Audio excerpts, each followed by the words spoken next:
10월 첫날 우리는 세 달을 여는 특별 새벽 기도회로 함께 합니다. 오늘 하나님께 주신 말씀은 마태복음 28장 18절부터 20절까지의 말씀입니다. 이 말씀을 제가 설교하는 과정 속에서 함께 봉독하도록 하겠습니다. 여러분, 인요한 교수를 여러분 아십니까? 인요한. 지난 그저께 토요일날 제가 주일 준비를 마치고 좀 늦게 집에 들어갔는데 TV에서 토크 프로그램을 요즘에 새롭게 시작하더라고요. 근데 그 프로그램에 나왔던 게스트가 인요한 교수입니다. 세브란스 병원의 의사이시기도 한데 참 많은 그런 감동을 제가 받았고 도전을 받았습니다. 그래서 제가 이 인요한 선생님의 그 가문을 제가 이렇게 쭉 우리 한국 교회 역사 속에서 그 가문을 제가 이렇게 보니까 여러분 혹시 유진벨 선교사라고 여러분 들어보셨습니까? 유진벨 선교사님의 후손입니다. 이 유진벨 선교사님은 1895년 4월에 나주에 처음으로 우리나라 나주에 처음으로 오셔서 나주, 목포, 광주에서 여러 교회를 개척하고 학교를 세우고 병원을 세우셨던 그런 분이시죠. 그리고 안타깝게도 함께 오셨던 아내이신 로티 위더스푼 여사는 조선 땅에서 교통사고로 돌아가십니다. 그래도 이 유진벨 선교사는 개의치 않고 끝까지 이 한국 땅에서 선교를 하시다가 이 한국에서 돌아가시죠. 근데 이 유진벨 선교사님에게는 샤롯 벨이라고 하는 따님이 있었는데 이 따님도 조선에서 같이 선교로 왔던 윌리엄 린튼 선교사와 같이 결혼을 해서 한국에서 계속 선교를 하시죠. 한국에서 계속 선교를 하시는데 이분들은 특별히 일본 신사참배 운동을 반대하는 그런 거부 운동을 아주 활발하게 벌이다가 한국에서 추방이 됩니다. 근데 추방이 되었는데 다시 이제 돌아오셨고, 근데 그 셋째 아들, 그 두 선교사님 사이에서 낳은 셋째 아들 휴 린튼 선교사가 할아버지와 아버지의 선교 사역을 이어서 계속 한국에서 선교를 하시죠. 그러다가 한국에서 세 아들을 결핵으로 잃어요. 세 아들을 결핵으로 잃고, 그런데 그 아내 선교사였던 로이스 린트는 그 세 아들을 잃은 그런 아픔을 오히려 딛고 한국에서 결핵 퇴치 운동을 처음으로 시작한 그런 선교사가 바로 로이스 린튼 선교사입니다. 그리고 이 휴 린튼 선교사님에게는 이제 세 아들을 잃고 두 아들이 있는데 스티브 린튼과 존 린튼이 있습니다. 한번 PPT 보여주시면 스티브 린튼은 둘째고 존 린튼이 막내인데 이 존 린튼이 바로 제가 처음에 소개했던 인요한 선생님이십니다. 선교사는 아니시죠? 이 두 형제가 자기의 외증조부 할아버지였던 유진벨 선교사의 이름을 따서 유진벨 재단을 설립하고 그리고 이 존 린튼, 이 인요한 선생님이 또 유명한 것은 미국인으로서 최초로 한국 의사가 되었고, 그리고 또 하나가 있는데 최초로 우리나라에서 앰뷸런스를 처음으로 만든 그 시스템을 만든 그런 분이시기도 하고, 또 이 유진벨 재단을 통해서 북한으로 올라가서 거기서 아주 오랫동안 결핵 퇴치 운동과 많은 그런 선교 사역을 활발하게 했던 그런 가문이었다라고 하는 것을 보면서 저에겐 참 감동이 있는 그런 한 이틀 시간 동안에 감동이 있는 시간이었습니다. 시간이 좀 걸리겠지만 제가 느꼈던 그 감동을 함께 나누고 싶어서 그 프로그램 영상을 일부를 여러분들에게 잠깐 꼭 보십시오. 한번 전체를 한번 보시면 너무 좋은데, 그 유진벨 가문이 123년 동안 우리 한국과 함께 했습니다.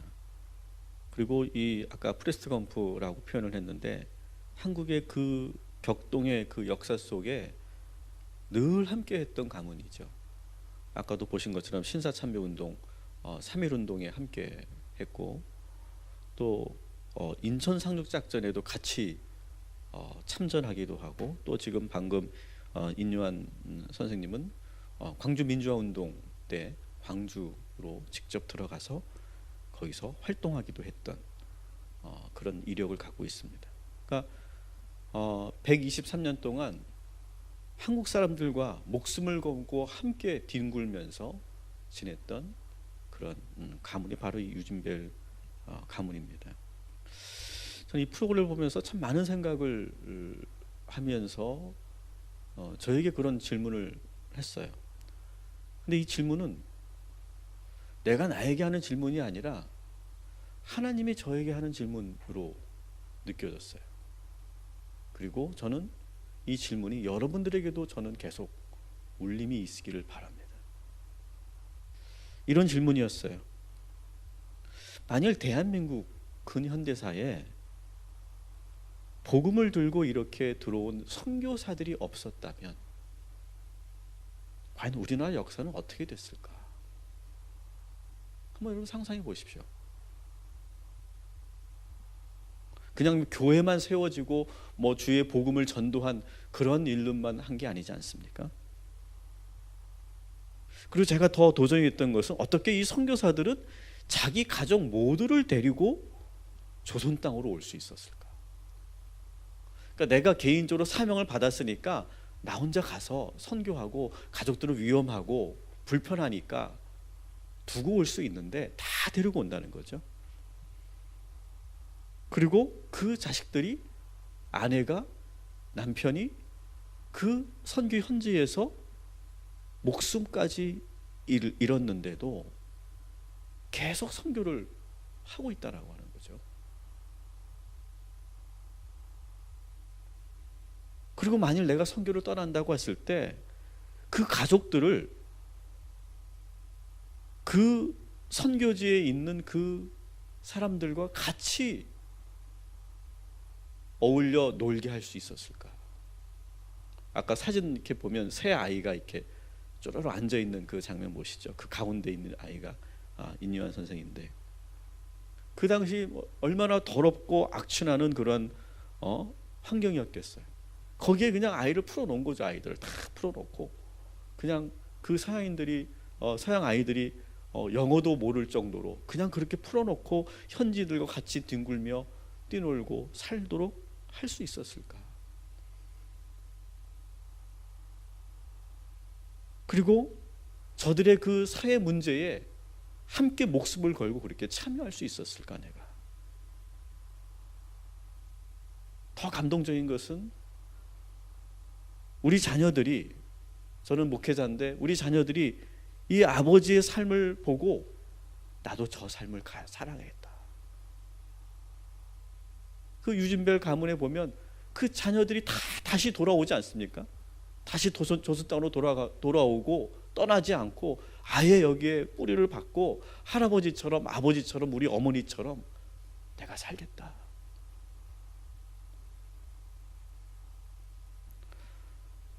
저는 어떤 질문도 제가 시원하게 답할 수 있는 것이 없었어요.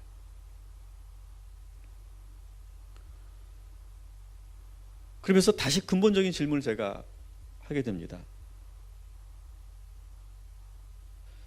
과연 오늘 그 당시의 서양 선교사들뿐만 아니라 오늘날도 많은 선교사들이 지금 세계 전 지역으로 퍼져 나가 있는데, 이렇게 땅끝까지 가족을 이끌고 목숨을 걸고 이렇게 나갈 수 있는 그 동기는 무엇일까? 그 힘은 무엇일까? 그것은 바로 예수님의 말씀이죠. 오늘 우리가 본문으로 삼고 있는 마태복음 28장 18절부터 20절 말씀, 이 말씀 하나로 이런 일들이 가능하다는 거죠.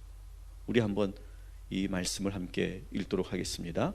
예수께서 나와 말씀하여 이르시되 하늘과 땅의 모든 권세를 내게 주셨으니 그러므로 너희는 가서 모든 민족을 제자로 삼아 아버지와 아들과 성령의 이름으로 세례를 베풀고 내가 너희에게 분부한 모든 것을 가르쳐 지키게 하라. 볼지어다 내가 세상 끝날까지 너희와 항상 함께 있으리라 하시니라. 아멘. 여러분, 이 말씀은 별명이 붙여 있죠. 이 본문은 예수님의 뭐라고 합니까? 지상 대명령, The Great Commission. 지상 대명령이에요. 예수님께서 이 땅에서 제자들과 성도들에게 마지막으로 하신 말씀. 그래서 사실 이 지상 대명령, 이 말씀은 해도 되고 안 해도 되는 말씀이 아니에요. 초대교회 그런 사도들과 이 지금 여러분 보신 이 선교사들, 그리고 지금도 수많은 전도자들이 그렇게 위험한 지역에서 목숨을 걸고 죽음도 두려워하지 않고 기꺼이 희생할 수 있는 그 힘의 원천은 바로 이 말씀에 있는 거예요. 이 말씀을 지키며 살기 위해서 지금 그들은 지금도 여전히 목숨을 건 선교를 하고 있는 것이죠. 여러분, 이 말씀은 선교사들에게만 해당되는 말씀이 아니라 우리 모든 성도들이 반드시 모른 척하면 안 되는, 반드시 지키며 살아가야 하는 그런 지상 대명령이라는 사실을 여러분 기억하시기 바랍니다. 저는 여러분들에게 이 말씀과 씨름하기를 원해요. 저도 이 말씀을 다시 붙잡아야 되겠다. 제가 이 프로그램을 보면서 여러분, 세상에 전도가 없다면 어떻게 될까요? 이 세상에 여러분, 이 인류에서 기독교가 없다면, 더구나 전도자들이 없었다면, 선교라고 하는 개념이 없었다면 이 지구는 과연 어떻게 됐을까? 아마 전도 얘기하면 우리는 여전히 부담스럽죠. 그런데 전도가 없었다면 저는 이 지구가 지금 이렇게 존속되기 어려웠을 것이다. 예수님은 이 인류를 구원하기 위해서 우리들에게 전도라고 하는 사명을 주신 거예요. 전도는 이 세상에 활력을 불어넣는 에너지예요. 여전히 이 세상이 살만한 곳이라고 느끼게 만드는 것이 바로 이 전도예요. 여러분, 우리가 10월을 시작하면서 지상 대명령, 예수님의 이 The Great Mission을 여러분이 붙잡고 여러분의 삶의 현장에서 지켜나가기를 주님의 이름으로 축원합니다. 전도는 무엇인가? 제가 세 가지 여러분들에게 말씀드립니다. 따라합시다. 전도는 남의 삶에 개입하는 겁니다. 여러분, 현대사회에서는 그래서 전도는 무례하게 생각해요. 그래서 요즘에 대학 캠퍼스에서 여러분 전도지 돌리잖아요. 그러면 바로 동아리 연합회나 총학생회에서 그걸 제재합니다. 종교의 자유가 있는 이 캠퍼스에서 전도 행위 하지 말라고. 무례하게 생각합니다. 남이 종교를 갖든 안 갖든 그걸 왜 너희들이 참견하냐는 거예요. 종교의 자유가 있는 이 민주주의 나라에서 왜 너희들이 자꾸 예수 믿으라고 하냐는 거예요. 근데 여러분, 민주주의가 발달하고 개인의 자유가 극대화되면서 생긴 사회적 병폐가 뭔지 아세요? 남에게 관심을 더 이상 갖지 않는 거예요. 무관심한 거예요. 저 사람이 무엇 때문에 힘들어하는지, 무슨 생각을 하는지, 왜 그렇게 사는지, 왜 자꾸 이렇게 힘들어하는지, 왜 실패하는지 전혀 관심이 없어요. 이 민주주의 사회는. 개인주의 사회는. 근데 전도하는 사람들은 궁금한 거예요. 궁금한 거예요. 그래서 남의 삶의 바운더리에 이렇게 침범하는 거예요. 무례하다고 여겨져도 그냥 너무 궁금하니까, 너무 관심이 있으니까 들어가는 거예요. 저들의 삶에 쑥 들어가서 예수 믿으세요 라고 하는 거예요. 하느님의 말씀이 진리예요 라고 말하는 거예요. 이 포스트 모던 사회에서 진리라고 하는 말을 사용하면 사람들은 비웃습니다. 너희들이 무슨 진리를 갖고 있냐고. 세상에 진리 따위는 없다고 말합니다. 그런데 우리는 이 하나님의 말씀이 진리라고 말합니다. 그리고 어떻게 합니까? 교회에 가자고 끌어요. 현대인들은 분명히 싫어합니다. 짜증냅니다. 왜 나의 프라이버시를 참 침범하냐고 말합니다. 근데 여러분, 예수님이 보십시오. 예수님은 이 땅에 오셔요. 이 땅에 오신 것 자체가 우리의 삶의 침범이에요. 그리고 우리의 삶에 들어오셨어요. 그래서 가까이 오십니다. 가까이 우리에게 오시고, 그리고 아픈 곳을 만지시고, 삭개오에게는 갑자기 내가 너희 집에 유하리라고 말합니다.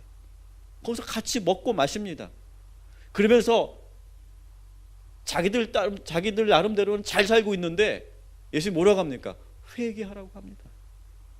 하나님을 믿으라고 합니다. 전도는 남의 삶에 개입하는 거예요. 물론 우리가 함부로 무례하게 하면 안 되겠지만, 그러나 남이 어떻게 살든 관심 없이 사는 이 현대 사회에서 전도는 계속 되어야 할 줄 믿습니다. 사람들에게 관심을 갖고 들어가고 말을 걸고 안내하고 제안하고 이끄는 것이 전도예요. 저는 전도가 이제 과거의 트렌드가 아니라 여전히 이 삭막한 도시에서 현대인들에게 꼭 필요한 삶의 강력한 에너지를 주고 동기를 주는 그런 힘이 바로 이 전도에 있음을 믿습니다. 사랑하는 성도 여러분, 그들이 어떤 반응을 보이든 뭐라고 말하든 때로는 우리는 말할 수 있어야 돼요. 형제님, 그렇게 사시면 안 됩니다. 형제님, 같이 우리 교회 갑시다. 가만 내버려 두지 말고 그들을 만나고 저들을 흔들고 이끌고 듣게 하는 바로 그런 전도자들 되시기를 주님의 이름으로 축원합니다. 따라합시다. 전도는 내가 알고 있는 것을 적극적으로 알리는 겁니다. 전도는 또한 내가 알고 있고 내가 믿고 있고 내가 체험한 것을 가만히 나만 담아두지 않고 적극적으로 그것을 알리는 삶이에요. 소수의 몇 사람만 독점하는 그런 비밀스러운 정보가 아니란 말이에요. 여러분이 교회 다닐 때 성경책을 숨기고 다니거나 내가 교회 다닌다는 것을 표시 안 내고 다니는 거, 그게 좋은 게 아니라는 거예요. 오히려 기독교인은 내가 기독교인임을 알리는 거예요. 알리는 거. 내가 알고 있는 진리를 전하는 거예요. 나만 알고 있는 게 아니에요. 상대방이 불편할까 봐 말 못하는 것이 아니라 그들이 듣든 안 듣든 우리는 전하는 거예요. 나는 내성적인 사람이어서 나는 그렇게 하는 걸 못해 라고 내 성격으로 그냥 그렇게 끝나고 마는 것이 아니라 성격을 넘어서서 내가 알고 있는 것을 적극적으로 알리고 전하고 드러내는 것이 전도인 줄 믿습니다. 예수님은 우리들에게 말씀하셨고, 그렇게 살아라. 너희들이 구원을 받았지, 너희들 하나님의 진리를 가지고 있지, 가만히 있지 말고 알려라. 큰 소리로 외쳐라. 전파하라. 퍼뜨려라. 적극적으로 나아가라. 여러분, 10월 한 달 그렇게 적극적으로 열정 있게 알리고 전하는 삶을 사시기를 주님의 이름으로 축원합니다. 다시 한번 따라합시다. 전도는 나의 삶의 자리를 목적으로 바라본다. 전도하는 사람은 모든 것이 다 선교지예요. 내가 만나는 모든 사람들이 다 전도 대상자인 거예요. 그래서 우리는 이미 선교사인 거예요. 선교사. 여러분이 처한 곳이 선교지고 그곳에 함께하는 모든 사람들이 다 선교 대상자인 거예요. 그렇게 보자는 거예요. 그렇게. 초대교회 성도들은 자기들이 어디에 있든지 어떤 지위에 있든지 무슨 일을 하든지 오직 이것만 생각했어요. 어떻게 하면 저들과 가까워질 수 있을까? 어떻게 하면 저들의 마음을 열 수 있을까? 어떻게 전해야 저들이 복음을 듣게 될까? 저들이 필요로 하는 것은 무엇일까? 어떻게 하면 저들을 주님의 저로 인도할 것인가? 그것만 생각했어요, 초대교회 성도들은. 그렇게 생각하니까 일단 관계를 함부로 할 수 없는 거예요. 마음대로 할 수 없는 거예요. 싸울 수도 없는 거예요. 겸손해야 되고 친절해야 되고 때로는 양보도 해야 되고 저주기도 해야 되고 희생도 해야 되고 많은 것을 포기해야 되는 거예요. 이렇게 사는 것이 싫어서 우리는 내가 기독교인인 것을 드러내지 않죠. 커밍아웃하지 않아요. 그런데 전도자들은 자신이 그리스도인임을 알리는 거예요. 그리고 자기의 목적을 아예 사람들에게 알리는 거예요. 숨기지 않는 거예요. 은밀하게 작업할 필요도 없어요, 여러분. 형제님, 저는 그리스도인입니다. 저는 당신을 전도하려고 합니다. 저는 당신을 위해 늘 기도하고 있습니다. 그걸 아예 공개적으로 노골적으로 프로포즈하는 거예요. 그러면 사람들이 피하겠죠. 그러나 여러분, 진실은 통하고 진짜 사랑의 울림은 감동이 되는 줄 믿습니다. 그거를 숨기지 않는 것. 마지막으로 전도는 따라합시다. 전도는 삶의 지경을 확장하는 것이다. 여러분, 예수님의 이 그레이트 미션, 이 지상 대명령과 사도행전 1장 8절의 말씀에 공통점이 있어요. 그게 뭐냐면 내 삶의 지경을 넓혀라. 우리는 자꾸 나이가 먹으니까, 저도 이제 50이 넘으니까 자꾸 이렇게 점점점 제 삶의 지경이 좁아지려고 하는 것 같아요. 자꾸 그냥 요 바운더리 안에서만 내가 살려고 하는 것 같아요. 만나는 사람도 제한돼요. 내 주위에 믿는 사람만 있어요, 저는. 그러다 보면 전도할 사람도 없고 전도할 필요성도 없고 그런 것을 잘 멀어지게 되는 것 같아요. 그런데 예수님께서 도전하시는 거예요. 그 바운더리, 너의 삶의 지경에서 벗어나라. 떠나라. 너의 삶의 지경을 넓혀라. 새로운 지경으로 나아가라. 새로운 만남을 시작해라. 땅끝까지 나아가라.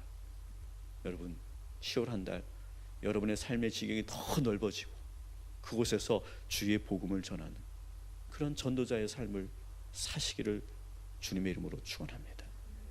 말씀을 정리합니다. 5가지 제가 여러분들에게 말씀드렸어요. 예수님의 지상 명령을 여러분 결코 잊지 마십시오. 이거는 해도 되고 안 해도 되는 게 아니에요. 무조건 우리는 해야 되는 거예요. 전도는 남의 삶에 개입하는 거예요. 그것을 불편해 하더라도 우리는 해야 될 줄 믿습니다. 전도는 내가 알고 있는 것을 적극적으로 알리는 거예요. 전하는 거예요. 전도는 나의 삶의 자리를 목적으로 바라보는 거예요. 그리고 전도는 나의 삶의 지경을 확장해 나가는 거예요. 여러분, 우리 유진벨 가문의 선교사님들처럼 우리가 그렇게 살지는 못한다 할지라도 여러분이 그러한 전도의 마음, 예수님의 지상 명령을 우리가 붙잡고 씨름하고 그렇게 살려고 애쓰는 이 10월 한 달 되시기를 주님의 이름으로 축원합니다.